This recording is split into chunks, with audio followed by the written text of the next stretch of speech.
오늘 본문은 5에서 8장까지의 전체 주제에 대한 요약입니다. 5장에서 시작하여 지금까지 이어진 전체 주제는 확신에 대한 논쟁입니다. 지금까지 편지가 중점을 둔 것은 칭의의 의미입니다.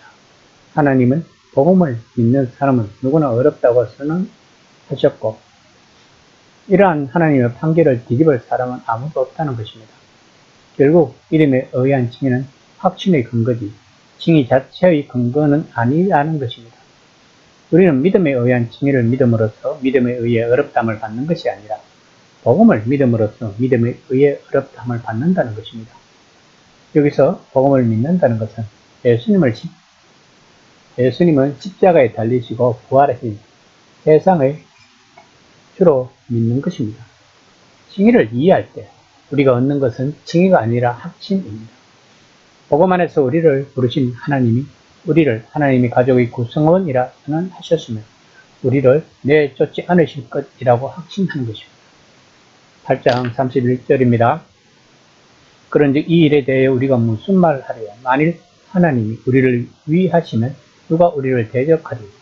바울은 믿는 자의 영원한 구원이 온전히 하나님의 손에 달려있다는 사실을 납득시키기 위해 질문으로 묻고 대답해 나가는 것입니다. 세상의 창조자이시고 구원의 원천이신 하나님께서 우리를 택하시고 부르시고 어렵다 하시고 도와주시니 누가 우리를 대적할 수 있겠느냐는 것입니다. 8장 32절입니다. 자기 아들을 아끼지 아니하시고 우리 모든 사람을 위하여 내주시니가 어찌 그 아들과 함께 모든 것을 우리에게 주시지 아니하겠느냐. 본문에서 바울은 아들 이삭을 바친 아브라함의 이야기를 비유하고 있습니다. 이는 많은 유대인이 언약 출범에서 핵심으로 여긴 근친 희생입니다. 바울은 하나님이 하신 일은 아브라함보다 훨씬 더 심한 일이라고 했습니다. 즉 하나님은 아브라함에게 이삭을 대신하여 순양을 바치라고 했지만 하나님은 자신은 아들을 희생제물로 내어주셨다는 것입니다. 본문에서 모든 사람은 온 인류가 아니라 하나님의 사랑으로 선택되어 예정된 자들을 가리킵니다. 하나님께서는 이들을 아낌없이 내어주시기까지 사랑하시기 때문에 아들과 함께 모든 것을 은혜로 주신다는 것입니다. 8장 33에서 34절입니다. 누가 너에게 하나님께서 택하신 자들을 고발하리요. 어렵다 하신 이는 하나님이시니 누가 정죄하리요. 죽으실 뿐 아니라 다시 살아나신 이는 그리스도 예수시니 그는 하나님 우편에 계신 자요 우리를 위하여 간구하시는 자신이라. 본문에서는 누가 하나님께서 택한 자를 고발하겠으며 누가 정죄하겠느냐고 질문에 대한 대답을 합니다. 아무도 우리에게 이제 판결을 내릴 수 없으며 우리의 구원은 여전히 확실하다는 것을 이사야서 50장 4에서 9절까지의 종의 노래를 떠올립니다. 바울은 종의 개념을 두 가지 관점에서 보고 있습니다. 한편으로는 예수님을 종으로 보는가 하면 다른 편으로는 예수님의 제자들이 세상에서 예수님의 복음대로 살 때 예수님이 바울을 포함하여 자기 제자들을 종의 역할로 여긴다는 것입니다. 그래서 바울은 자신이 하나님의 종이라고 고백을 하는 것입니다. 8장 35절입니다. 누가 우리를 그리스도의 사랑에서 끊으리요.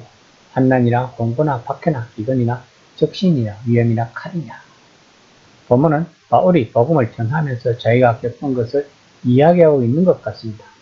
바울은 박해나 고난 중에서도 결코 좌절하지 않고 그리스도의 사랑에 힘입어 주어진 사명을 감당할 수 있었던 것입니다. 이처럼 목회자의 설교는 사역자의 삶을 전가하는 것입니다. 그는 설교가 힘이 있고 성도들로 하여금 은혜를 받게 하는 것입니다. 만약에 바울이 경험하지 않고 로마 교인들에게 이런 말씀을 전한다면 그것은 하나의 모래 위에 지은 집처럼 별로 힘을 쓰지 못할 것입니다. 8장 36절입니다. 기록된 바 우리가 종일 주를 위하여 죽임을 당하게 되면 또 살당한 양같이 여김을 받았나이다 함과 같으니라. 바울은 시편 44편 22절을 인용하여 하나님의 백성이나 복음 전도자에게 있어서 고난이나 박해는 늘 겪는 일상적인 과정임을 묘사하고 있습니다. 시편에서 고난은 이스라엘의 불신 때문에 오지 않았다고 말하고 있습니다. 고난은 이스라엘이 신실했다는 사실과 상관없이 발생한다는 것입니다. 이는 유대교의 깊이 박힌 진리 가운데 하나입니다. 이는 예수님도 의존했던 진리입니다. 하나님은 자기 백성을 구원하실 것입니다. 그들이 고난에도 불구하고가 아니라 그들의 고난을 통하여 그리고 심지어 그들의 고난 때문에 그들을 구원하실 것입니다. 하나님의 백성이 세상 속에서 고난의 삶을 통해 하나님의 사랑이 훨씬 더 확정될 수 있게 하기 위해서입니다. 이것을 믿는 사람, 우리는 이 모든 일 가운데서 우리를 사랑하신 분을 통하여 승리를 확신할 수 있다는 것입니다. 8장 38에서 39절입니다.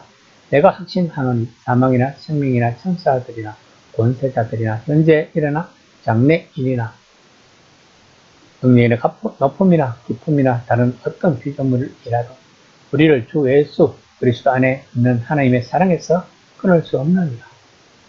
본문은 지금까지 말해온 것에 대한 결론이요 확신이며 이 확신을 하나님께 감사와 찬미의 말로 표현하고 있는 것입니다.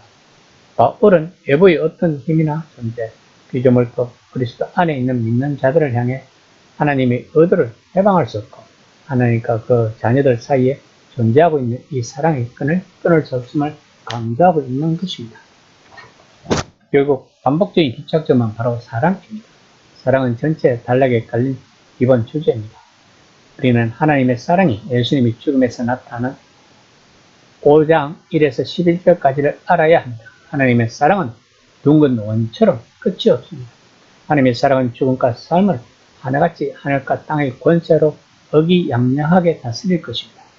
그리고 사랑하는 자를 사랑 자체에 묶는 것이 사랑의 본성이므로 바울은 어떤 피조물이라도 우리를 왕이신 우리 주 예수 안에 있는 하나님의 사랑에서 끊을 수 없다고 확신하는 것입니다.